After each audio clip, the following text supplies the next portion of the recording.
हिमाचल प्रदेश के चंबा नाम के सुंदर कस्बे में एक दुखीराम नाम का आदमी अपने भाई सुखीराम और पत्नी सुरेखा के साथ रहता था।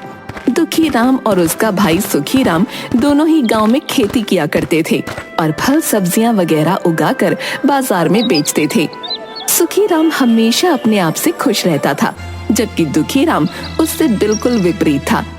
एक दिन सुबह सुबह दोनों भाई अपने अपने खेत में काम करते हुए कल रात को इतनी बारिश हुई, लेकिन पता नहीं क्या मेरी जमीन की तो ढंग से सिंचाई भी नहीं हुई है। लगता है मेरे खेत में बारिश कम हुई है। अरे भाई, भला मैंने कौन से यहाँ पर स्पेशल बादल अपने खेतों पर बरसाए हैं? बारिश तो सब जगह बराबर ही हुई है। रहने दो, तुम देख नहीं रहे हो है? मुझे फावड़ा चलाने में भी आफत हो रही है। कितनी सख्त है मेरी जमीन, और खुद देखो आधा खेत खोद दिया तुमने। प्यारे भाई, हम दोनों सुबह साथ में खेत में आए थे, तब से मैं खेत में लगातार लगा हुआ हूँ, और तुम कभी मुझे देख रहे हो, कभी आराम में लग जाते हो। शिकायत छोड़ो, काम करो। अरे जाओ जाओ, बड़े आए नसीहत देने वाले हैं। मेरी तो किस्मत ही फूटी हुई है। सुबह सुबह बिल्ली जो रास्ता काट गई थी। शाम को खेत से वापस लौटते वक्त, भाई आजा, साइकिल पर बैठ जा, साथ में घर पहुंच जाएंगे। अब इतना बोल ही रहे हो तो चलो छोड़ दो घर तक। सुखीराम और दुखीराम दोनों एक साथ खेतों के बीचों बीच से साइकिल पर घर की तरफ आ रहे होते हैं। अरे भाई, कौन कहता है कि सुख के वक्त दुख नहीं होता और दुख के वक्त सुख? सुख दुख दोनों साथ में आ रहे हैं। उनकी बात सुनकर सुखीराम साइकिल कनुआ की दुकान के पास रोककर कहता है, अरे कनुआ भाई, मेरे भाई का नाम दुखीराम है, पर वो हमेशा प्रसन्न चित्त ही रहता है, समझे? दुखीराम परेशान होकर साइकिल से उतरता है और उतरते वक्त उसकी धोती साइकिल की चेन में अटक कर फट जाती है। अरे अरे, रहने दो सुखीराम, तुमने जानबूझकर मुझे साइकिल पर बैठाया था ताकि गांव वालों के सामने मेरी धोती फाड़ सको। हे भगवान, कैसा भाई दिया है मुझे। मेरी किस्मत में कितने दुख लिखे हैं। लो भाई, कथा शुरू हो गई। अब बताओ सुखीराम, मैंने कुछ गलत कहा था क्या? ऐसी लीला तो हमारे चंबा में ही देखने को मिलती है, जहाँ सुखीराम हमेशा खुश और दुखीराम रोता हुआ मिलेगा। सुखीराम, तुमने आज बहुत गलत किया है मेरे साथ। भाई, मैंने तो तुम्हारी मदद की थी बस। अरे सुनो भाई। शाम के वक्त चाय की टपरी पर कुछ लोगों के साथ मुखिया भी गप्पे लड़ा रहा होता है। तभी वहाँ दुखीराम आता है। आओ भाई दुखीराम, कैसे हो? अरे रमेश, अरे दुखीराम के लिए चाय का गिलास लाओ भाई। धन्यवाद मुखिया जी, धन्यवाद। लो भाई, गर्मा गर्म चाय पियो। दुखीराम चाय लेता है और पीने लगता है। अरे साथ में मट्ठी तो दो रमेश भाई, दुखीराम को अकेले चाय पिलाओगे बस? रमेश मट्ठी भी दुखीराम को देता है। अरे वाह, आज का दिन तो बहुत अच्छा है मेरा। चाय फ्री में और साथ में मट्ठी भी। अच्छा भाई रमेश, चलते हैं। चाय के पैसे का तो तुझे समझा दिया है। जी मुखिया जी, ठीक है। रुकिए मुखिया जी, मैं भी चलता हूँ। मुझे काम से पठानकोट के लिए बस पकड़नी है। वो मेरी बुआ हॉस्पिटल में है वहाँ। और कलुआ मुखिया जी के साथ वहाँ से खिसक लेता है। अरे रमेश भाई, क्या मस्त चाय बनाई है आपने। मजा आ गया। अच्छा रमेश भाई, चलता हूँ, है जरा मुझे काम से जाना है। हाँ भाई, काम से सबको ही जाना है। तुम्हारा टोटल 90 रुपए हो गया, 3 चाय और 3 मट्ठी। हैं? क्या बोल रहे हो रमेश भाई? मुझे तो चाय मुखिया जी ने पिलाई है ना। खाक मुखिया जी ने पिलाई है। उन्होंने कहा था कि आज की चाय मट्ठी दुखीराम की तरफ से है, और जब वो गए तब बता कर गए कि चाय का हिसाब मैं तुमसे कर लूं। अरे ये बुढ़ाऊ मेरा उल्लू बना गया। किसी दिन इसे नदी में धकेल दूंगा, बता रहा हूँ। और न चाहते हुए भी सारे पैसे देकर बड़बड़ाता हुआ रावी नदी के किनारे एक पहाड़ की चोटी पर आकर बैठकर अपनी जिंदगी को कोसने लगा। क्या बेकार जिंदगी है इंसान की, बस दुख तकलीफें हैं और मेरी जिंदगी तो परेशानियों से भरी है। धिक्कार है मुझे इस जिंदगी पर। तब दुखीराम सामने खुले आसमान में उड़ते हुए एक बाज को देखता है और देखते ही देखते वो बाज आसमान से नीचे जमीन पर डुबकी लगाते हुए अपने पंजों में एक सांप को दबोच लेता है और दुखीराम के बिल्कुल सामने एक सूखे हुए पेड़ पर बैठकर उसे खाने लगता है। अरे वाह, क्या शाही जिंदगी है इस बाज की। देखते ही देखते बाज अपने शिकार को खा लेता है और वहाँ से फिर आसमान की ऊंचाइयों पर उड़ जाता है। मजा आ गया देखकर भाई, सच में राजाओं की जिंदगी जीता है ये बाज। काश मैं इंसान ना होकर बाज होता। हे भगवान, मुझे नहीं रहना इस इंसानी वेश में। मुझे इस बाज की तरह आसमान में उड़ना है। ना कोई फिक्र है, ना कोई टेंशन, बस आजादी से उड़ो और जब मन आए शिकार करो। मजे की जिंदगी चाहिए मुझे। तभी वहाँ अचानक से दुखीराम के पीछे से एक बूढ़े गड़रिये की आवाज आती है। क्या बात है बेटा, बहुत दुखी हो अपनी जिंदगी से? अरे आप कौन हो बाबा, पहले कभी नहीं देखा आपको। मेरी बात छोड़ो बेटा, लेकिन इस अनमोल जिंदगी को क्यों कोस रहे हो? मानव जन्म तो करोड़ों जन्मों के बाद मिलता है, तुम क्यों परेशान हो? अरे बाबा, वैसे ही जिंदगी में कम दुख है जो तुम और अपने प्रवचनों को सुनाने आ गए। जाओ जाओ, अपनी भेड़ बकरियां चराओ। कई बार सच्चे दिल से कही बात सच हो जाती है, तो हमें हमेशा जो भी कहना चाहिए बहुत सोच समझ कर कहना चाहिए। अगर सच्चे दिल से कही बात सच होती ना, तो मैं अभी बाज बनकर नीले गगन में उड़ जाता। सोच लो बेटा। चाचा, आप बोल तो ऐसे रहे हो जैसे अभी आप तथास्तु बोलोगे और मैं बाज बन जाऊंगा। तथास्तु। और देखते ही देखते दुखीराम बाज में बदल जाता है और नीले आसमान में उड़ जाता है। अरे वाह, अरे ये चाचा तो सच में भगवान का रूप निकले। अरे मैं तो बाज बन गया। अरे अरे मुझे अब कोई फिक्र नहीं है। अरे अरे वाह, अरे वाह, मैं बाज बन गया। अरे वाह, मजा आ गया।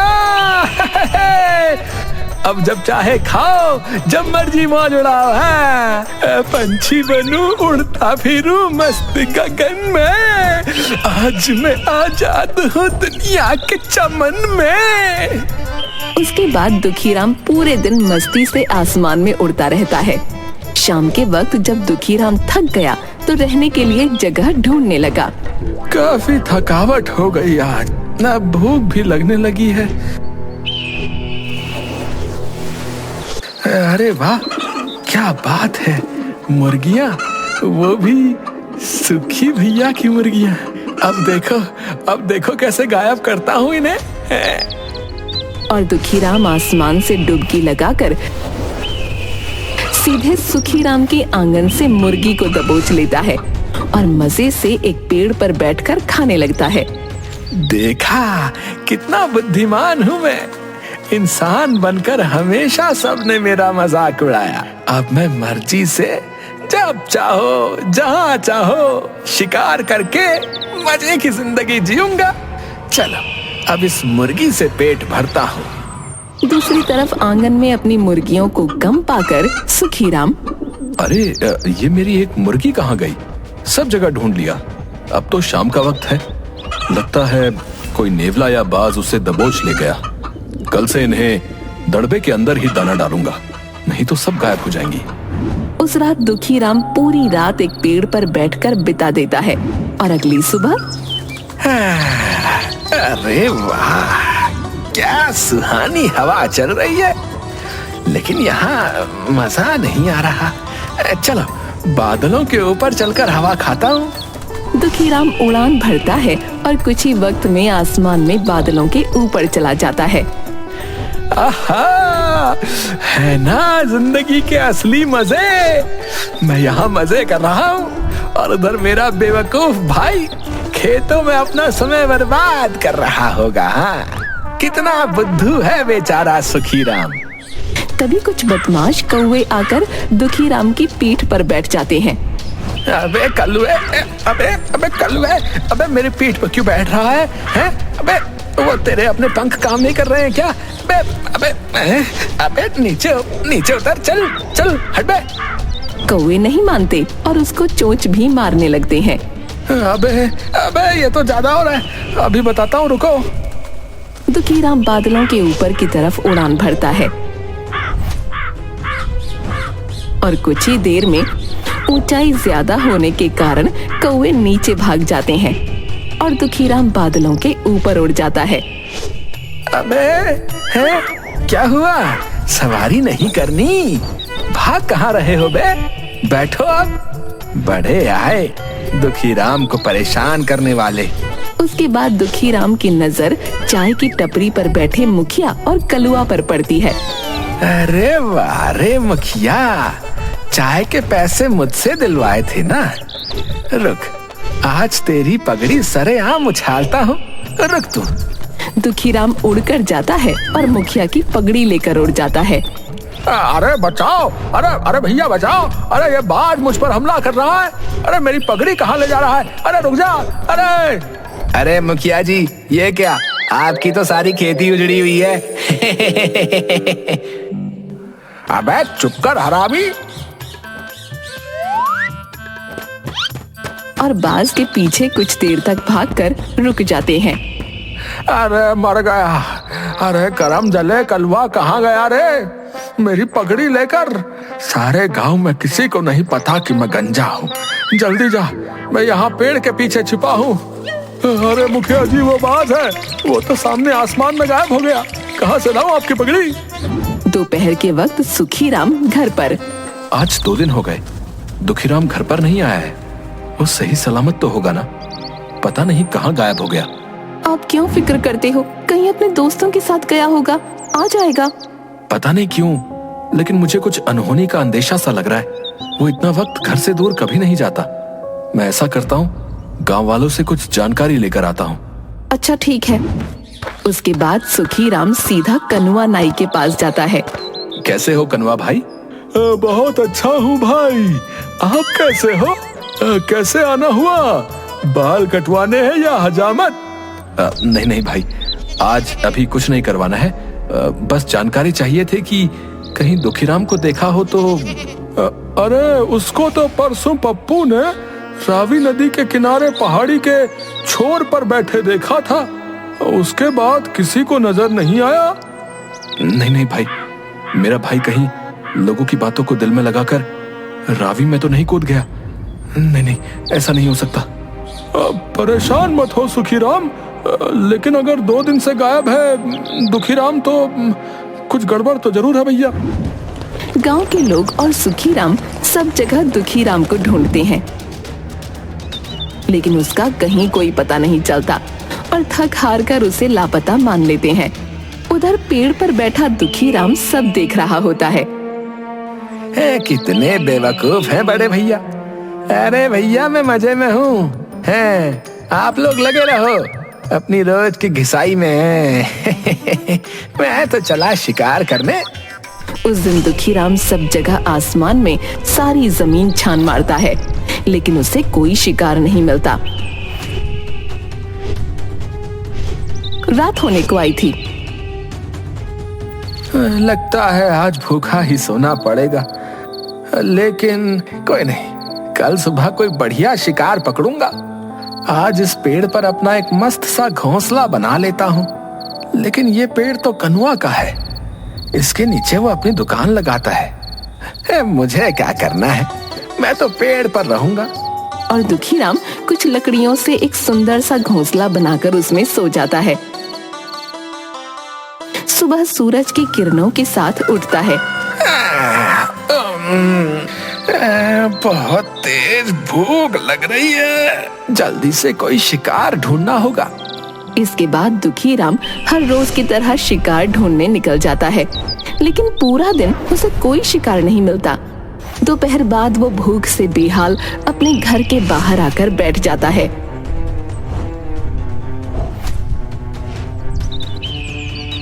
क्या पता आज भैया मुर्गियों को दाना चुगने के लिए छोड़े तो मेरा पेट भर जाएगा।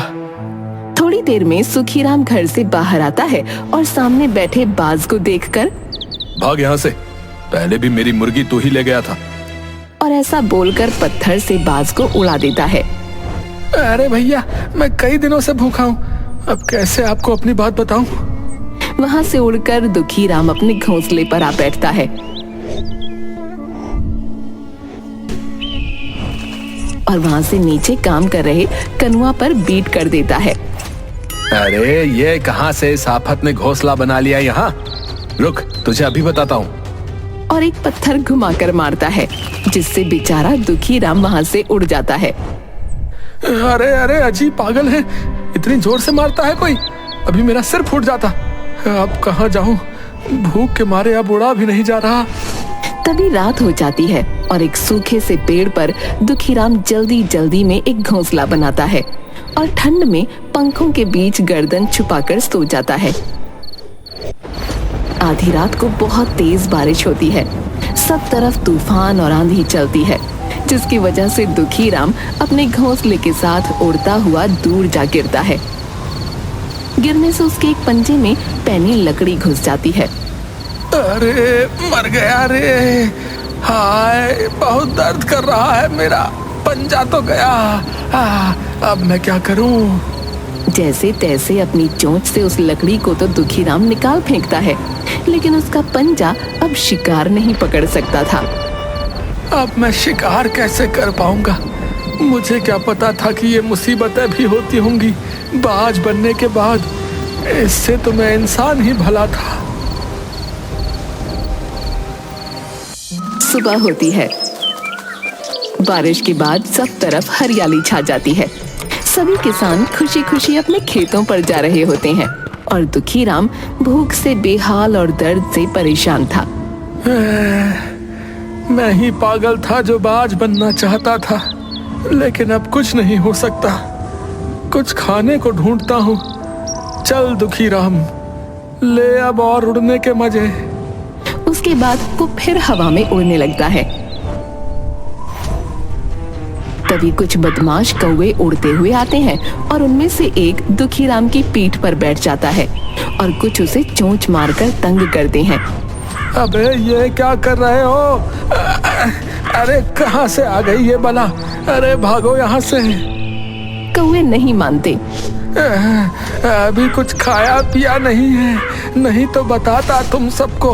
अबे अबे चोंच मत मारो, अबे दर्द होता है बे। बेचारा दुखीराम क्या करता, वो हवा में और ऊपर उड़ने की कोशिश करता है, लेकिन भूख और कमजोरी के कारण उड़ नहीं पाता और थक हार कर एक पुराने खंडहर की छत पर जा बैठता है। अगर इंसान होता तो किसी से मदद मांग लेता, किसी हॉस्पिटल में जाकर अपना इलाज करवा लेता, लेकिन अब ऐसी हालत है कि कोई भी ना तो मेरी बात सुन सकता है और ना मेरा दुख समझ सकता है। मैं क्या करूं, क्या करूं? भगवान मुझसे गलती हो गई। इंसान को भगवान जितना दे, जैसे दे, उसे हंसकर स्वीकार करना चाहिए और खुशी से जिंदगी का आनंद लेना चाहिए, जैसे मेरे भैया सुखीराम जी कर रहे हैं। मेरी तरह हमेशा शिकायत करोगे, रोते रहोगे तो अंजाम वही होगा, क्योंकि भगवान हमें वही देता है जो हम मांगते हैं। इसी तरह कुछ दिन बीत गए। दुखीराम बहुत कमजोर और मरने की हालत में था। तभी अचानक उसके सामने एक मरा हुआ चूहा आ गिरता है, जिसे देख दुखीराम को एक आस होती है कि शायद वो बच जाएगा। शायद भगवान ने मेरी सुन ली, इसे खाकर कुछ तो जान आएगी। लेकिन जैसे ही दुखीराम अपनी चोंच से चूहे को खाने की कोशिश करता, वो खा नहीं पाता, क्योंकि उसकी चोंच आगे से मुड़ चुकी होती है मेरी चोंच को क्या हो गया? ये कैसे मुड़ गई? मैं तो भोजन भी नहीं कर पा रहा हूँ। अब मेरे अंदर वो ताकत भी नहीं कि मैं अपनी चोंच को तोड़ूं और नई चोंच आने का इंतजार करूं। ये कहता हुआ बेचारा दुखी राम बहुत रोता है, लेकिन मजबूर कुछ नहीं कर पाता। इस तरह दुखी राम उस पुराने से खंडहर में कई दिनों तक भूखा प्यासा पड़ा रहा और अंत में अपना दम तोड़ दिया। हमें अपने इस बहुमूल्य जीवन को भगवान का शुक्रिया अदा करते हुए हंसी खुशी अच्छे कामों को करते हुए जीना चाहिए।